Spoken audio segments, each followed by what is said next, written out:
Hello students, स्वागत है आप सभी का साइंस दीवाने विद्याकुल परिवार में।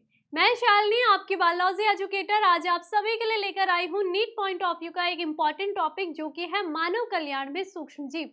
मानव कल्याण में सूक्ष्म जीव, इस चैप्टर में आप देखते हो कि किस तरीके से सूक्ष्म जीव आप अपने प्रयोग में लाते हो अपने कल्याण के लिए। तो यहाँ पर इस टॉपिक में आप देखोगे कि हम यहाँ पर सूक्ष्म जीव का उपयोग करेंगे अलग अलग क्षेत्रों में अपने उपयोग के लिए। जैसा कि यहाँ पर इस चैप्टर में आपके पास काफी सारे क्षेत्र दिए गए हैं, यानी ये जो सूक्ष्म जीव होंगे ये आप लोगों के एक तरीके से मित्र होते हैं। जैसे आप इससे पहले पढ़ते हो ना मानव रोग के बारे में, तो वहां पर आप जितने भी सूक्ष्म जीवों के बारे में पढ़ोगे वो सारे ऐसे सूक्ष्म जीव होते हैं जो एक तरीके से आपके दुश्मन होते हैं। जैसे कि हम बात करते हैं टाइफाइड रोग के लिए जिम्मेदार सॉल्मोनेला टाइफी की, तो ये एक ऐसा सूक्ष्म जीव है जो आपको टाइफाइड रोग करेगा। तो यहाँ पर ये तो क्या है, आपके एक तरीके से आपके दुश्मन हैं। जो भी निमोनिया कॉज कर रहे हैं, मलेरिया कॉज कर रहा है, ये सारे के सारे सूक्ष्म जीव आपके दुश्मन हैं। लेकिन इस टॉपिक में हम ऐसे सूक्ष्म जीवों के बारे में बात करेंगे जो आपके मित्र होंगे, यानी जिनका उपयोग आप करोगे अपने यूज के लिए, अपने फायदे के लिए। ठीक है, तो अलग अलग क्षेत्रों में हम इन सूक्ष्म जीवों की सहायता से अलग अलग उत्पाद का निर्माण करते हैं जो कि हमारे यहाँ पर यूजफुल हो जाते हैं। ठीक है, अब यहाँ पर मानव कल्याण में सूक्ष्म जीव में आप क्या देखोगे, अलग अलग टॉपिक को देखते हो। मानव कल्याण में सूक्ष्म जीव। अब एक बात आप सभी को याद रखना है कि नीट के जो भी आप प्रीवियस पेपर उठा करके देखोगे वहां पर आपके पास जो क्वेश्चंस आए हैं वो सूक्ष्म जीवों के ऊपर आए हैं। आपके पास पूछा जाता है कि किस उत्पाद को बनाने के लिए किस सूक्ष्म जीव का उपयोग हुआ है। तो इसलिए आपको इस चैप्टर से, इस टॉपिक में से उन सारे सूक्ष्म जीव के नाम को याद करना है जिसके द्वारा हमने जिस उत्पाद का निर्माण करा होगा। ठीक है, तो आज के टॉपिक में हम यहाँ पर दो को कवर करेंगे मानव कल्याण में सूक्ष्म जीव। एक तो हम पढ़ते हैं घरेलू क्षेत्र में पढ़ेंगे, घरेलू क्षेत्र में उपयोग पढ़ेंगे, और दूसरा हम यहाँ पर पढ़ेंगे औद्योगिक क्षेत्र में उपयोग, औद्योगिक क्षेत्र में सूक्ष्म जीव का उपयोग। और अगर आप इस चैप्टर में देखोगे तो आपके पास यहाँ पर अलग अलग क्षेत्र दिए हैं। घरेलू क्षेत्र में सूक्ष्म जीव का उपयोग, औद्योगिक क्षेत्र में सूक्ष्म जीव का उपयोग, वहित मल उपचार में, बायोगैस निर्माण में, जैव उर्वरक के रूप में, जैव नियंत्रण कारक के रूप में, ये सारे आपके पास टॉपिक दिए गए और इन सब में आपके उन सूक्ष्म जीवों के नाम लिखे गए हैं जिसको आपको याद रखना है। आज की इस क्लास में, इस वीडियो में हमें घरेलू उत्पाद में उपयोग होने वाले सूक्ष्म जीवों के नाम याद रखने हैं और औद्योगिक उत्पाद में उनको बनाने के लिए हम जो सूक्ष्म जीव का उपयोग करेंगे इनके बारे में हमें पता होना जरूरी है। तो चलिए उन सूक्ष्म जीवों के नामों को याद करते हैं। सबसे पहले घरेलू उत्पाद के रूप में अगर हम देखते हैं कि घरेलू उत्पाद में हम कहाँ कहाँ पर सूक्ष्म जीव का उपयोग करते हैं, तो पहला आपके पास आ जाता है दूध से दही बनाने के लिए। तो दूध से दही बनाने के लिए यहाँ पर उपयोग किया जाता है लैक्टिक एसिड बैक्टीरिया का, जिसे हम किसके नाम से जानते हैं, लैक्टोबैसिलस के नाम से जानते हैं। ये एक याद रखने वाली बात है कि ये क्या है, बैक्टीरिया है। अब नीट एग्जाम में आपके पास यही क्वेश्चन आता है कि कोई भी उत्पाद दे दिया जाएगा कि ये कवक जनित है या फिर आपका पूछ लिया जाएगा प्रोटोजोआ से प्राप्त है या यीस्ट से प्राप्त है, तो वहां पर आपको सही आंसर देना है लैक्टोबैसिलस एक बैक्टीरिया है। इस बैक्टीरिया का यूज किया जाता है दूध से दही बनाने के लिए। और यहाँ पर एक पॉइंट याद रखना है कि दही जो होती है इसमें आपके विटामिन B12 की मात्रा होती है। ठीक है, और ये क्या करेगा, आपकी पाचन शक्ति को हम कह सकते हैं सुचारू रूप से चला रहा है, और साथ ही साथ भोजन में आने वाले जो भी रोगाणु होते हैं उनको नष्ट करने का कार्य भी किसका है, इसी का है। क्लियर, किसका, बैक्टीरिया का, लैक्टोबैसिलस की हम बात करते हैं। तो पहला हमने घरेलू उत्पाद देखा दूध से दही बनाने के लिए बैक्टीरिया लैक्टोबैसिलस।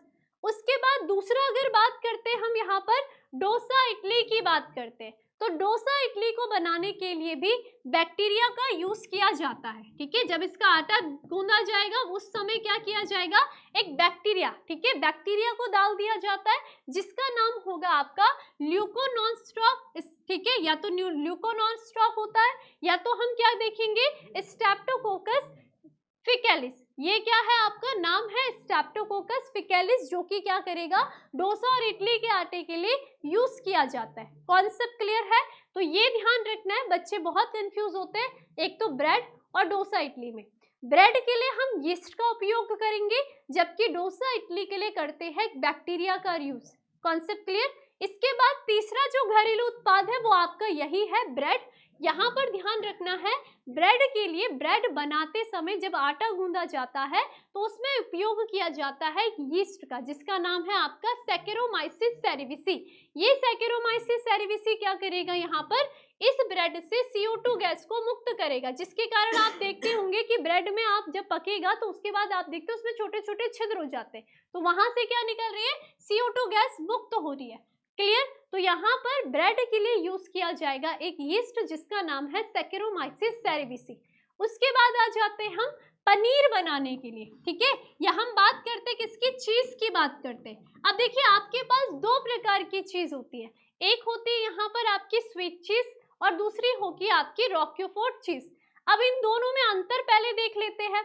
स्विस चीज आप सभी ने टॉम एंड जेरी देखा है, तो टॉम एंड जेरी में जेरी जिस चीज के पीछे भागता है तो वो चीज कभी आपने देखी होगी, उस चीज में काफी बड़े बड़े आपने देखे होंगे, उसमें क्या होते हैं, छेद बने होते हैं ना, बड़े बड़े गड्ढे से बने होते हैं, तो वो जो चीज होती है उसे हम कहते हैं स्वीट चीज।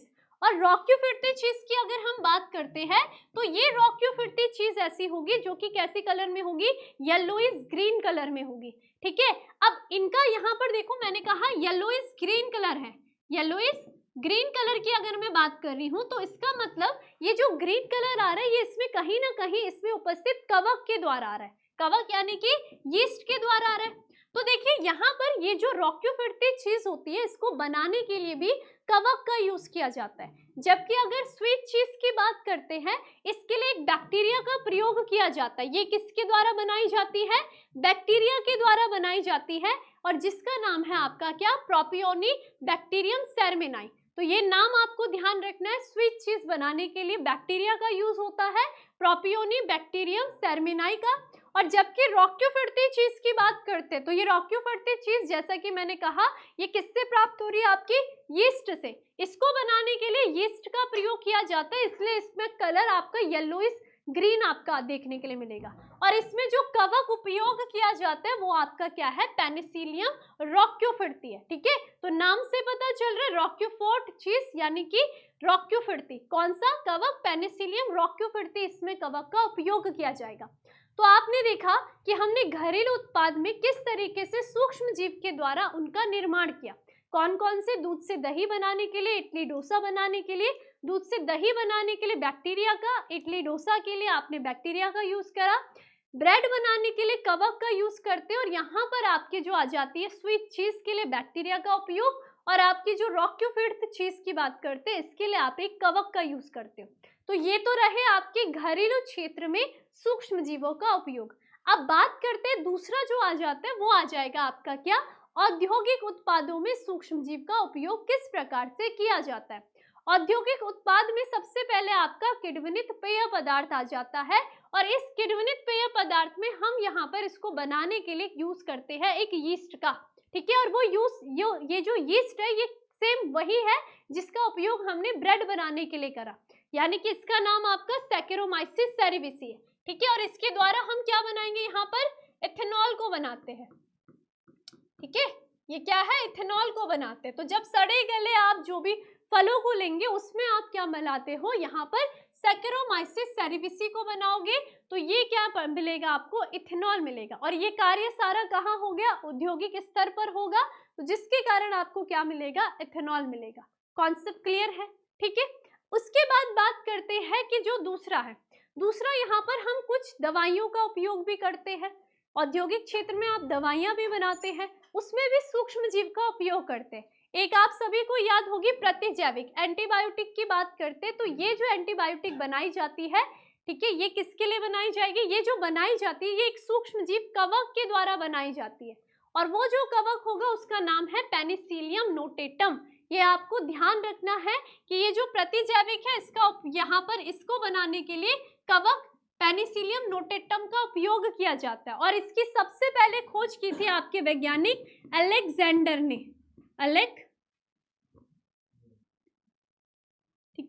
अलेक्जेंडर हो जाएंगे, ठीक है, अलेक्जेंडर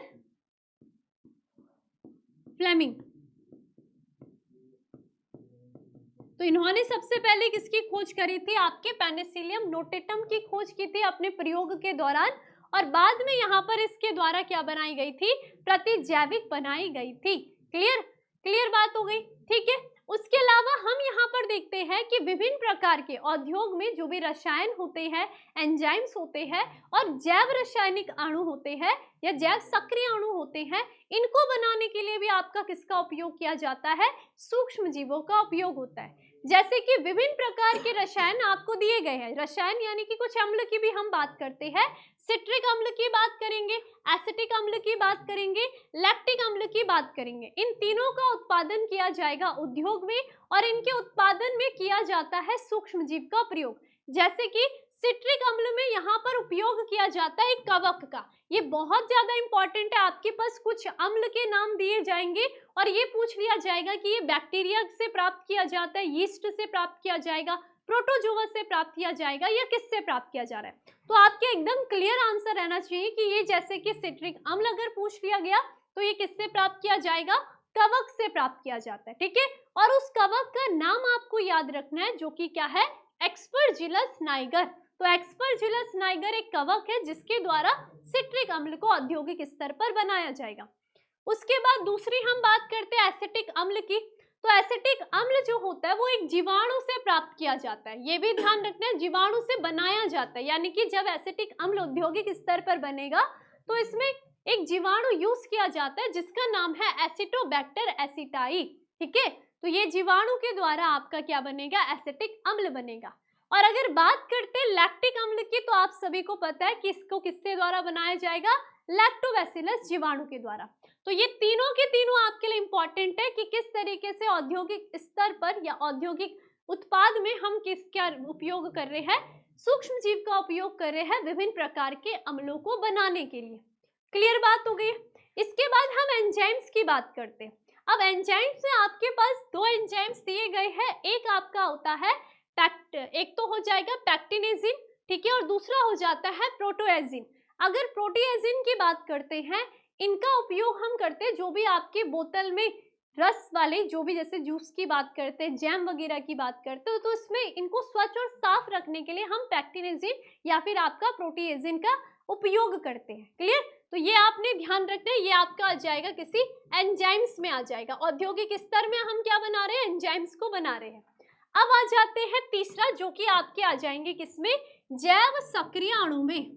जैव सक्रिय अणु की बात करते हैं। तो जैव सक्रिय अणु को किस तरीके से आपके औद्योगिक स्तर में सूक्ष्म जीव के उपयोग द्वारा बनाया जाता है? तो आपका एक स्ट्रेप्टोकाइनेज आपको यहाँ पर नाम दिया गया है। ये जो स्ट्रेप्टोकाइनेज है ना, ये प्राप्त किया जाता है एक तरीके के जीवाणु के द्वारा जिसका नाम है स्ट्रेप्टोकोकस। स्ट्रेप्टोकाइनेज स्ट्रेप्टोकोकस जीवाणु से प्राप्त किया जाता है। अब ये जो स्ट्रेप्टोकाइनेज है, इसका उपयोग किया जाता है ऐसे व्यक्तियों के लिए जिनके शरीर पर रक्त का थक्का बनता है, ठीक है। यानी कि किसी कोई ऐसा व्यक्ति जिसमें क्या हो जाएगा, जिसकी बॉडी में ज्यादा क्या बन रहा है? रक्त में थक्का बनता है, तो उसके थक्के को तोड़ने के लिए उसको दिया जाएगा क्या? स्ट्रेप्टोकाइनेज दिया जाता है। तो एक तरीके से स्ट्रेप्टोकाइनेज आपका वो जैव सक्रिय अणु है जो कि थक्का स्फोटन के लिए जिम्मेदार होता है। क्लियर बात है? और ये किससे प्राप्त किया गया, किससे बनाया गया है? स्ट्रेप्टोकोकस जीवाणु से बनाया गया है। तो आपके पास क्वेश्चन आ सकता है, रक्त स्फोटन के लिए यूज किया जाता है किसे? स्ट्रेप्टोकाइनेज के लिए। और किससे प्राप्त किया जाएगा? ये स्ट्रेप्टोकोकस जीवाणु से प्राप्त किया जाता है, ठीक है। तो ये पहला क्या हो गया आपका? जैव सक्रिय अणु होता है। कॉन्सेप्ट क्लियर है? ठीक है। उसके बाद दूसरा आ जाते, दूसरा जैव सक्रिय अणु की अगर हम बात करते तो उसका नाम है साइक्लोस्पोरिन ए, ठीक है। साइक्लोस्पोरिन ए की अगर बात करते हैं तो ये जो साइक्लोस्पोरिन ए है, ये एक कवक से प्राप्त किया जाता है। कवक का नाम जो होता है वो होता है ट्राइकोडर्मा पॉलीस्पोरम। नाम याद रखना है कि ये बहुत इंपॉर्टेंट है। कौन सा? ये साइक्लोस्पोरिन ए की बात करते हैं, ये ट्राइकोडर्मा कवक से प्राप्त किया जाता है। अब इसका उपयोग एक कारक के रूप में किया जाता है किस समय? जब अंग प्रत्यारोपण की क्रिया होती है। अंग प्रत्यारोपण की क्रिया होती है, ठीक है। तो अंग प्रत्यारोपण में एक कारक के रूप में उपयोग करता है ताकि क्या हो, व्यक्ति, जब अगर अंग प्रत्यारोपण हो रहा है तो हम किसी व्यक्ति के अंग को हम किसी दूसरे व्यक्ति को दे रहे हैं, ठीक है। तो उस जिस व्यक्ति को वो अंग मिला है उसकी जो प्रतिरक्षी कोशिकाएं हैं वो उस अंग के विरोध में कार्य ना करे, उसको रोकने के लिए ये जो साइक्लोस्पोरिन ए होगा ये क्या करेगा, कार्य करता है एक कारक के रूप में, ताकि प्रतिरक्षी कोशिकाएं उस अंग को कोई हार्म ना पहुंचाए। कॉन्सेप्ट क्लियर हुआ? तो ये ध्यान रखना, ये क्या है, एक जैव सक्रिय अणु है। कौन? साइक्लोस्पोरिन ए, जो कि एक कवक के द्वारा प्राप्त किया जाता है जिसका नाम है ट्राइकोडर्मा पॉलीस्पोरम। Concept clear? उसके बाद आ जाते हैं स्टैटिन की बात करते हैं। ये जो स्टैटिन होता है ये स्टैटिन प्राप्त किया जाता है कवक से जिसे हम कहते हैं यीस्ट, ठीक है।